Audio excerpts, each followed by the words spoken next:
Buenos días, mi nombre es Mariana Giraldo, residente de primer año del programa de anestesiología de la Universidad de Caldas.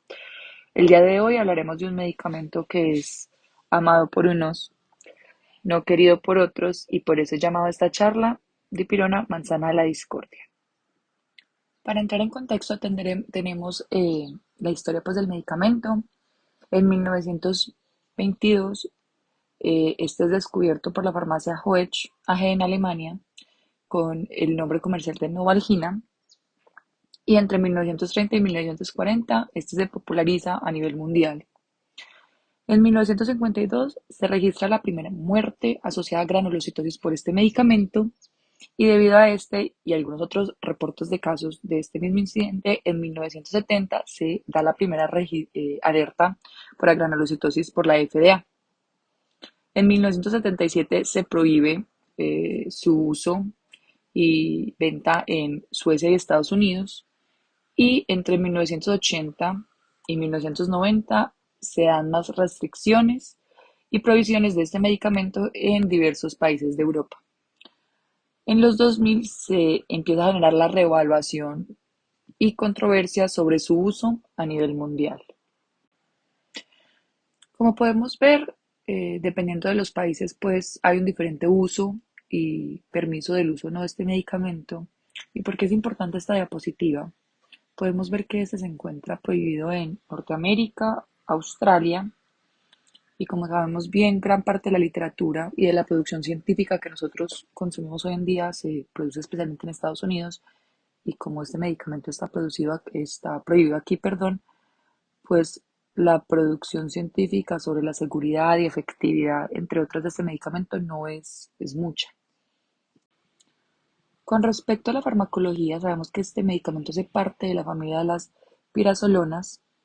Se considera un profármaco, es decir, este tiene que participar de metabolismo para producir unos metabolitos biológicamente activos que son los que van a generar su efecto. Estos son el 4-metilaminoantipirina o 4-MAA y el 4-aminoantipirina, el 4A.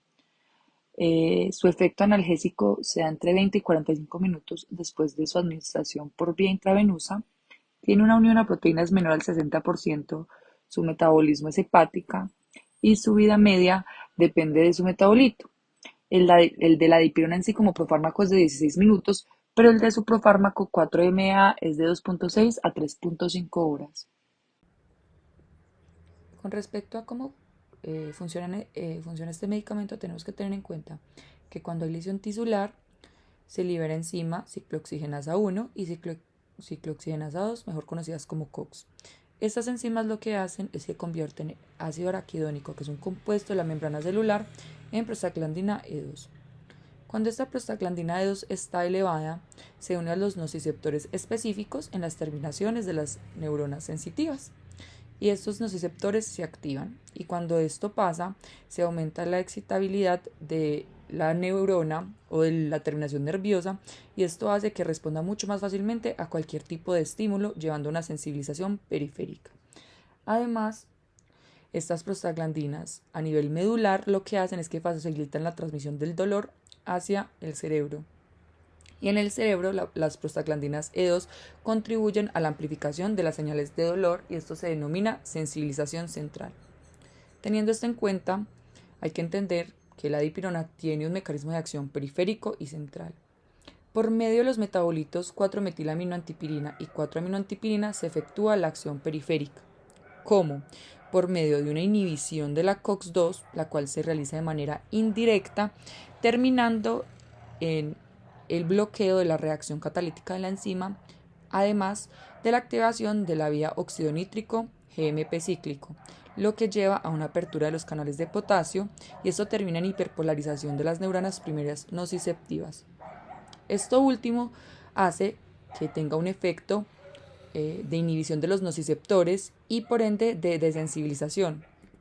En resumidas cuentas, el efecto periférico de la dipirona es un efecto antihiperalgésico. Su mecanismo de acción central se relaciona a su acción sobre el sistema endocannabinoide en la materia gris periacueductal y el núcleo del RAFE, al igual que en la médula espinal, Además, el metabolito 4-MAA tiene acción sobre la COX-3 en el sistema nervioso central, y esto anterior que hace que haya un frene de la amplificación del dolor en el sistema nervioso central durante los procesos inflamatorios. Entonces, habiendo revisado brevemente su mecanismo de acción, hay una pregunta que debemos realizarnos, que es si la dipirona es o no un AINES. Tenemos que tener en cuenta que esta respuesta no es tan sencilla, ya que dependerá de la revisión literaria que hagamos y de dónde venga esta literatura. Acá pues realicé una breve tabla comparando pues los efectos de los AINES y la dipirona. Entonces, sabemos que los AINES, si tomamos la palabra en sí como antiinflamatorio no esteroideo, tienen un efecto en la inhibición de la COX, y este es principalmente en la COX-1 y COX-2 de manera directa, mientras que la dipirona inhibe la COX de forma indirecta y es mediante su metabolito activo. Con respecto al tipo de inhibición que se hace en estas enzimas, tenemos que los AINES tienen una inhibición competitiva y directa sobre el sitio activo de la COX, mientras que el de la dipirona es indirecta y no competitiva. En cuanto a la influencia en la inflamación, sabemos que los AINES, nuevamente digo, entendiendo AINES como antiinflamatorio no esteroideo, tienen un efecto antiinflamatorio significativo por inhibición de la COX-2 y producción de prostaglandinas, mientras que la dipirona tiene un mínimo efecto antiinflamatorio. Los AINES inhiben significativamente la COX-1, mientras que la dipirona no lo hace. Y el principal sitio de efecto de los AINES es a nivel periférico y central, mientras que el de la dipirona es central por medio del sistema endocannabinoide y de la inhibición indirecta de la COX, mientras que en el a nivel periférico, más que un efecto directo, tienes un efecto antihiperalgésico. Por lo tanto, al revisar las características del fármaco, farmacocinética y farmacodinamia y las diferencias con medicamentos del grupo AINE, concluimos que debe ser clasificado como un analgésico no opioide y no un AINES. Habiendo visto que el efecto principal de la dipirona es a nivel central, nos preguntamos, ¿es entonces este igual al paracetamol? Y traigo a colación este artículo que se publicó en el año 2020. En este se quiso comparar el efecto del metamizol y el paracetamol en anastomosis colónicas realizadas en ratones Wistar y además la actividad de los fibroblastos. Se utilizaron 3 grupos, uno de control, uno con uso de paracetamol y uno con uso de metamizol, y se quiso evaluar la integridad de las capas musculares, la formación de tejido de granulación, además de la actividad de los fibroblastos. Se midió el nivel de migración, de síntesis de colágeno y de proliferación de estos mismos. Y las conclusiones fueron que el metamizol causó más daño a la integridad de la capa muscular. Hubo una mayor inhibición en la formación de tejido de granulación en el área de anastomosis. ¿Y por qué?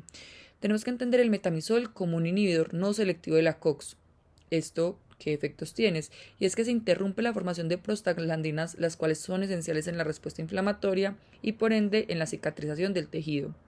Además, por lo anterior, se frenó la actividad de los fibroblastos en mayor proporción que cuando se utilizó el paracetamol. Como hay menos formación de tejido de granulación en el sitio de anastomosis, pues hay menor formación de colágeno. Se entendió que el paracetamol actúa principalmente en el sistema nervioso central con un mínimo impacto en la COX. Por ende, no interfirió de manera significativa con la síntesis de prostaglandina en el sitio de inflamación y, de igual manera, no alteró la actividad de los fibroblastos. Y este estudio podría llevar a pensar que es más seguro el paracetamol que el metamizol como analgésico en anastomosis colónicas. En nuestro país, quien rige la indicación y uso de medicamentos es el INVIMA, que es el Instituto Nacional de Vigilancia de Medicamentos y Alimentos. Aquí, la indicación que se tiene para la dipirona es como analgésico antipirético de segunda línea en casos de dolor o fiebre moderada o severos que no han cedido a otras alternativas farmacológicas y no farmacológicas. Se realizó pues una encuesta a varios anestesiólogos de la región y preguntamos, ¿considera usted la dipirona útil en su arsenal terapéutico? De 36 respuestas, el 97.2% respondieron que sí lo era y el restante que no. Con respecto a la efectividad de este medicamento, Cochrane publicó en el año 2015 una revisión sobre el uso de una dosis única de dipirona para el manejo de dolor posoperatorio agudo en adultos. Este es el flujograma de los estudios que se utilizaron para esta revisión y tenemos que al final se utilizaron 5 estudios en un metaanálisis. En los 5 estudios que se incluyeron, hubo un total de 809 pacientes. En este forest plot se comparó el uso de una dosis única de dipirona oral de 500 miligramos versus el placebo. Y encontramos que el 70% de los pacientes experimentaron al menos 50% de la disminución del dolor en un periodo de 4 a 6 horas con la dipirona versus un 30% con el placebo, con un número necesario a tratar de 2.4. Tenemos datos insuficientes para poder valorar otras dosis y medios de administración y sabemos que no se reportaron eventos adversos graves. Y como podemos ver en el forest plot, pues se favorece el uso de dipirona versus el uso de placebo. En esta tabla tenemos pues los resúmenes de los principales resultados o de lo que se encontró en el estudio y tenemos además que menos participantes requirieron de rescate en 4 a 6 horas con la dipirona oral versus el placebo. Esto significa un 7% versus un 34%. Tenemos que no se reportaron eventos adversos importantes y a pesar de que la información es limitada o moderada, como podemos ver acá, y que los estudios fueron muy pequeños, se podría pues concluir que una dosis de dipirona de 500 miligramos era una buena disminución del dolor en el 70% de los pacientes tratados. Ahora la verdadera pregunta es: ¿la dipirona igual, mejor o peor que los otros medicamentos que tenemos en nuestro arsenal terapéutico para manejo del dolor?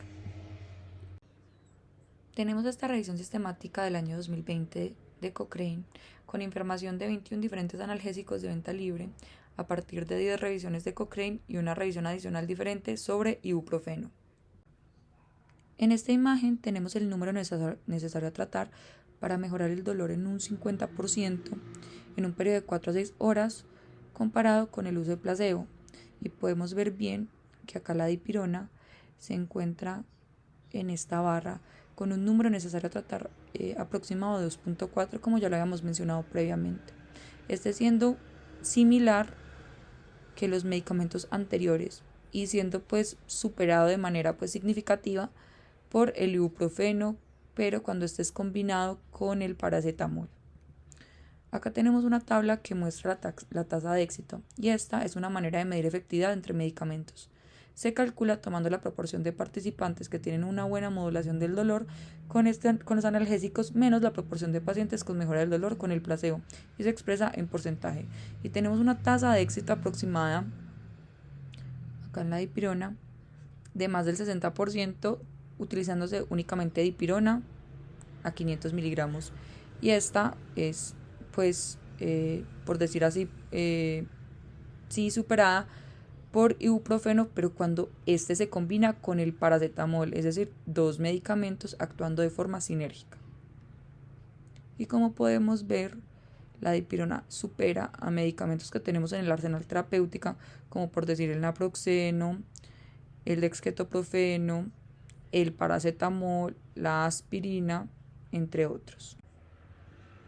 Tenemos este artículo publicado en el año 2016 por una universidad holandesa y es una búsqueda de literatura relevante en PubMed, además de datos de VGBI, que es la base de datos de vigilancia farmacológica más grande del mundo, la cual contiene 110 países con más de 10 millones de individuos. Y tenemos a la dipirona o metamizol de 500 miligramos en dosis única con ese número necesario a tratar que ya habíamos mencionado, 2.4. Y en este estudio es solo superado por diclofenaco con un número necesario a tratar de 1.9 a una dosis de 100 miligramos, oxicodona más paracetamol 10 más 1 gramo con un número necesario a tratar de 1.8 y el heterocoxib de 120 miligramos. Ahora comparando la dipirona con medicamentos en específicos, iniciamos con el ibuprofeno. Tenemos este primer artículo publicado en el año 2019 por la Revista Europea de Anestesiología.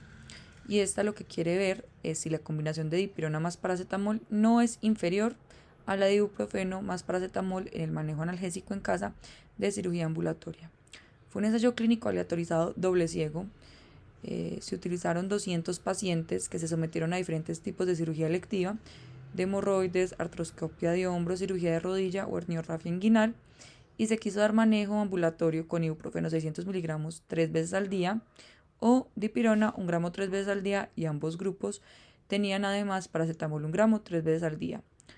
El rescate en la unidad de recuperación posanestésica se utilizó con piritramida, mientras que los rescates en casa se utilizaron con tramadol 50 miligramos vía oral. Se hicieron 2 grupos entonces que recibieron el manejo oral por 4 días. ¿Y qué resultados tuvimos? Que en la unidad de recuperación posanestésica la diferencia de la desviación estándar de la media del dolor del metamizol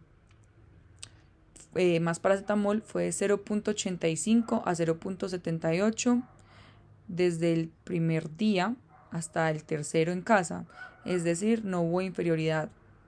Que los efectos adversos, la satisfacción fue similar en ambos grupos, pero el grupo de ibuprofeno más paracetamol requirió de analgesia de rescate en el día 2 posoperatorio con respecto al grupo de dipirona.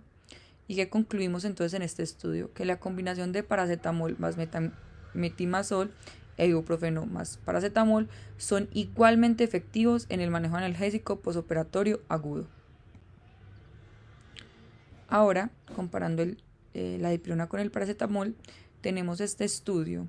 Es un estudio prospectivo aleatorizado doble ciego que compara la eficacia intravenosa del paracetamol y dipirona en el periodo posoperatorio agudo en niños de edad escolar que se sometieron a cirugía abdominal baja electiva con anestesia raquídea.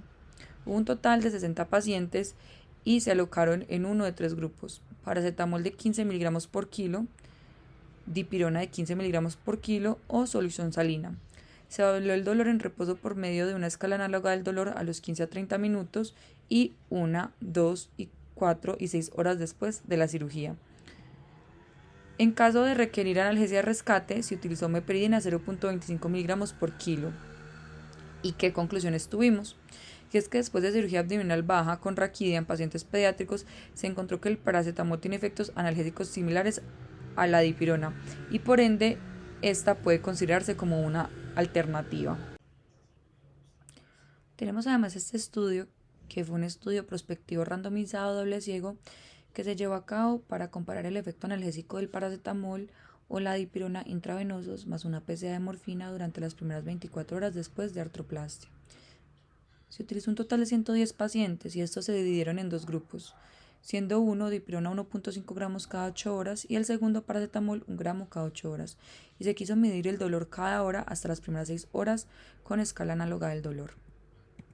Como podemos evidenciar aquí, los resultados muestran una diferencia estadísticamente significativa que favoreció la dipirona a las 6, 8 y 14 horas y 18 horas, con valores acumulados de dolor de 17.9 para los pacientes que utilizaron dipirona y 30.6 para los pacientes que utilizaron paracetamol, concluyendo que tiene un muy buen efecto analgésico cuando se combina con opioides. Aquí traigo un artículo que lo que quiso evaluar es si la adición de dipirona a la terapia estándar de ibuprofeno más paracetamol para el manejo de dolor postoperatorio de artroplastia es superior a solo el uso de ibuprofeno más paracetamol. Aquí hubo un total de 110 pacientes que se ubicaron en 2 grupos: el grupo de ibuprofeno más paracetamol o metamizol, ibuprofeno y paracetamol por 4 días vía oral.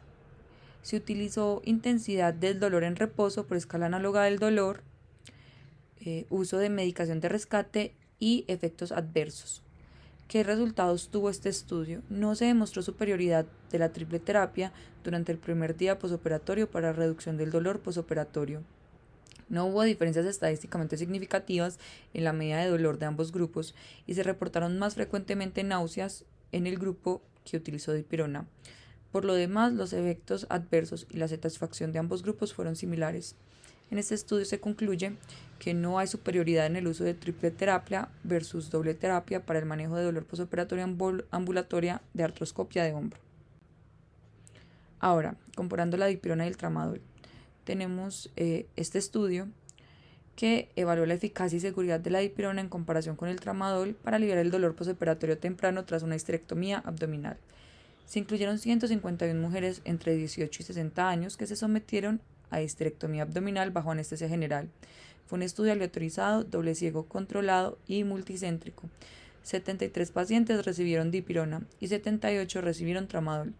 Los pacientes recibieron una dosis inicial intravenosa del medicamento inmediatamente después de la operación, seguida de una infusión intravenosa de mantenimiento y bolos a demanda hasta un máximo de dosis predeterminadas por día, 8 gramos de dipirona y 500 miligramos de tramadol. La duración del estudio fue de 24 horas. ¿Y qué resultados tuvimos en este estudio? El número promedio de bolos fue 3.8 en el grupo de dipirona y 3.5 en el grupo de tramadol, sin diferencias significativas entre ambos grupos. El porcentaje de pacientes que requirieron morfina de rescate fue del 26.9% en el grupo de dipirona versus 26.8% en el grupo de tramadol. Tampoco mostró diferencias significativas. Otros parámetros de eficacia analgésica, como la diferencia de intensidad del dolor, el alivio del dolor evaluado por el paciente y el número de dosis máximas requeridas, fueron similares en ambos grupos.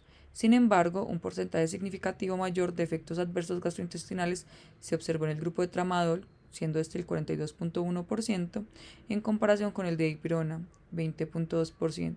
También, una mayor proporción de pacientes tratados con tramadol requirió de ondansetron para controlar las náuseas y vómitos a 1 hora, 19% versus 7%, 2 horas, 26% versus 11%, y 24 horas, 46% versus 29% después de la cirugía. Con esto anterior, entonces, ¿qué concluimos? Que la dipirona y el tramadol mostraron una eficacia similar para el alivio del dolor temprano después de una histerectomía abdominal. Las náuseas y los vómitos probablemente causados por el tramadol fueron más frecuentes en este grupo, aumentando también la necesidad del uso de ondansetron. Aquí traigo a colación otro estudio que, aunque es, digamos, algo más viejo, me pareció interesante, y lo que quiso fue determinar si la dipirona tiene un efecto ahorrador de opioides en el tratamiento del dolor postoperatorio cuando se compara con placebo durante la terapia de morfina por PCA. Este fue un estudio aleatorizado ciego para el observador de grupos paralelos y controlado con placebo. Se realizó en una unidad de cuidados intensivos quirúrgicos de un hospital universitario. Inicialmente se utilizaron 106 pacientes adultos que se sometieron a cirugía abdominal urológica bajo anestesia inhalada. Esta duró un promedio de 90 minutos, pero se incluyeron 103 pacientes en el análisis de eficacia, 53 pacientes con dipirona y 50 pacientes con placebo. Se tenían entonces una PCA preprogramada de 0.03 miligramos de morfina por kilo por bolo y dipirona a una dosis inicial de 2 gramos y posteriormente 1 gramo a las 4, 8 y 16 horas, todas estas siendo administradas por vía intravenosa, o placebo, que fue con solución salina. Y ellos se quedaron medir como resultados: calcular el consumo cumulativo de morfina automática durante la PCA, registrar la intensidad de dolor, el alivio de dolor y qué tan eficaz y tolerable había sido el manejo de estos medicamentos. También monitorizaron signos vitales, parámetros de laboratorio estándar, frecuencia respiratoria, la PCO2 y el PTT. Y se encontró que el consumo total de opioides en el grupo de dipirona tuvo una mediana de 31.6 miligramos, y fue significativamente menor, con una P estadísticamente significativa, que en el grupo placebo, que tuvo una mediana de 50.3 miligramos, mientras que el alivio del dolor fue similar en ambos grupos. La evaluación global de la eficacia fue buena a excelente en más del 90% de los casos en ambos grupos, y los signos vitales, frecuencia respiratoria, PC2 y PTT, no mostraron diferencias entre los grupos. Los eventos adversos fueron principalmente náuseas y vómitos, siendo 4 en el grupo de dipirona y 1 en el grupo placebo, y un paciente en el grupo placebo presentó bradicardia.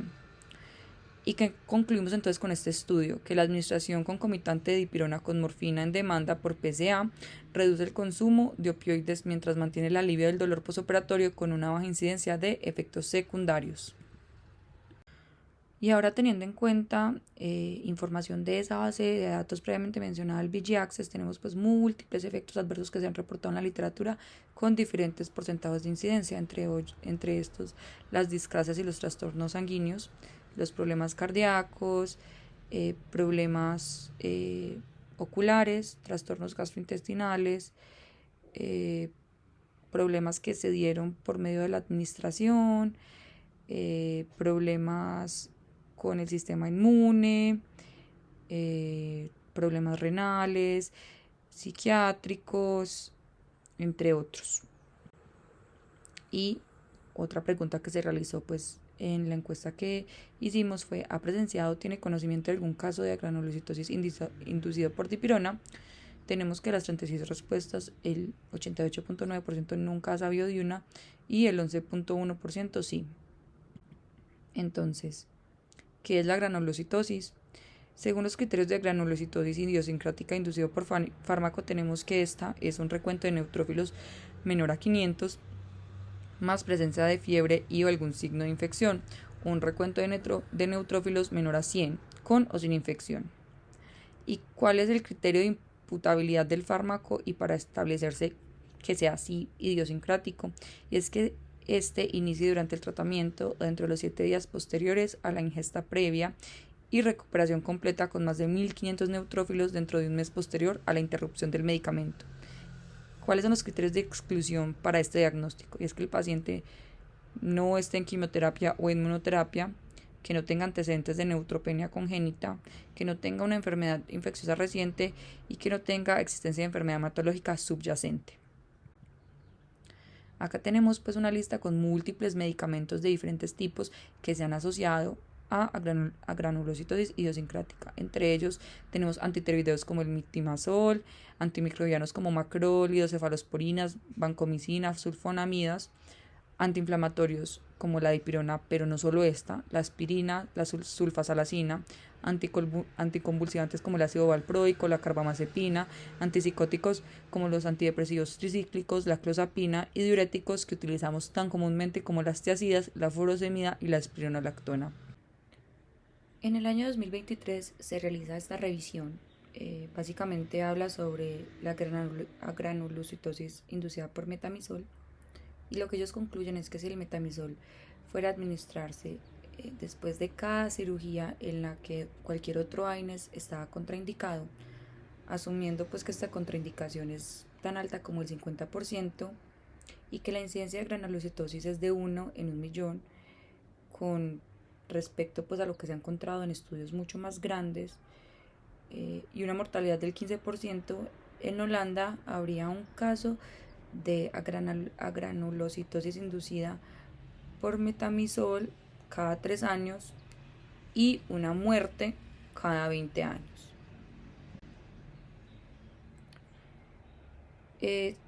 Con respecto pues a esto, en los años 80 se realizó el estudio internacional de granulocitosis y anemia aplásica.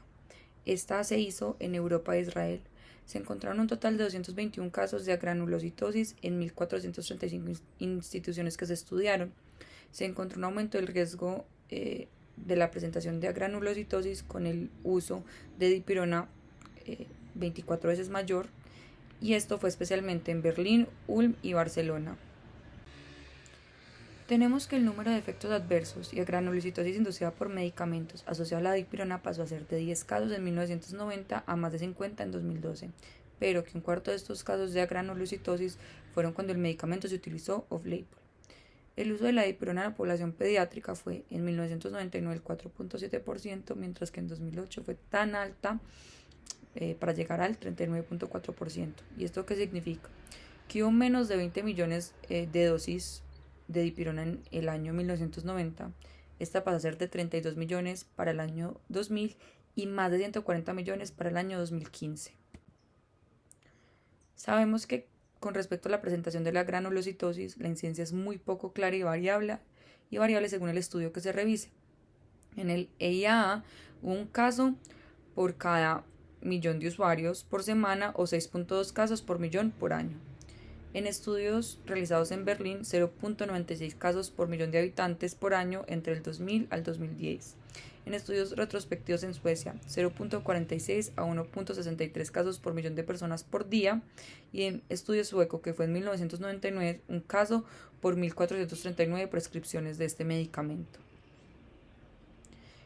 En la población pediátrica se sabe que hay menor incidencia que en los adultos, y en 1.177 casos administrados intravenoso, no se identificó algún caso de agranulocitosis. ¿Y qué factores de riesgo tenemos para poder presentar este trastorno con mayor facilidad? Ser mujer, mayor de 65 años y que se utilice concomitantemente metotrexate. ¿Qué síntomas pueden presentar estos pacientes? Fiebre, dolor de garganta, fatiga e inflamación de las mucosas. ¿Y cuál creen ustedes que sería el manejo en caso de presentar este problema? Sería suspender todos los medicamentos que podrían estar causándolo, entre ellos AINES y paracetamol, y administrar factor estimulante de colonia granulocítica. Tenemos este estudio, que es el estudio más grande sobre agranulocitosis en Latinoamérica. Se buscaron casos de pacientes con agranulocitosis para buscar posibles asociaciones con el uso de medicamentos en Brasil, Argentina y México. ¿Y qué encontraron? Que hubo una incidencia de 0.38 casos por 1.000.000 de habitantes por año. Estos pacientes de manera más frecuente tomaron medicamentos asociados a granulocitosis que los controles, con una P estadísticamente significativa.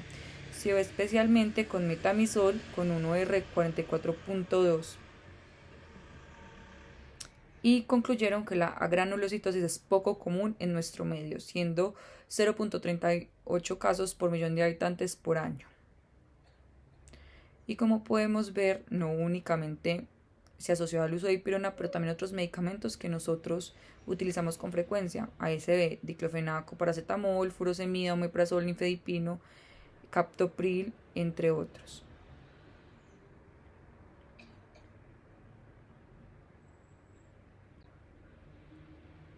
¿Ha presenciado alguna reacción anafiláctica por dipirona? Fue otra de las preguntas que hicimos en nuestro cuestionario a los anestesiólogos de Caldas, y tenemos que el 55.6% de los que respondieron no lo han presenciado, pero el 44.4% sí. Sabemos que una de las principales preocupaciones con la dipirona es el riesgo de hipersensibilidad o alergia. En este estudio se estudiaron pacientes con sospecha de hipersensibilidad a metamizol y se clasificaron en respondedores inmediatos o tardíos, esto dependiendo de si se presentaba la reacción antes o después de las 24 horas del uso del medicamento, y que encontraron como resultados que un total de 1.327 pacientes, hubo 1.322 pacientes que se clasificaron como inmediatos y presentaron urticaria, angioedema o anafilaxia, y 5 pacientes como tardíos. La mayoría de los respondedores tempranos, 60.6%, presentaron anafilaxia, y la mayoría de los tardíos exantema maculopapular. 28% de los pacientes inmediatos tuvieron un test cutáneo negativo. Para que tengamos además en cuenta, la incidencia en Latinoamérica para la alergia a la dipirona es de 1 en 5.000 administraciones parenterales. ¿Y qué sabemos de los efectos adversos en Colombia? Tenemos este artículo publicado en el año 2018.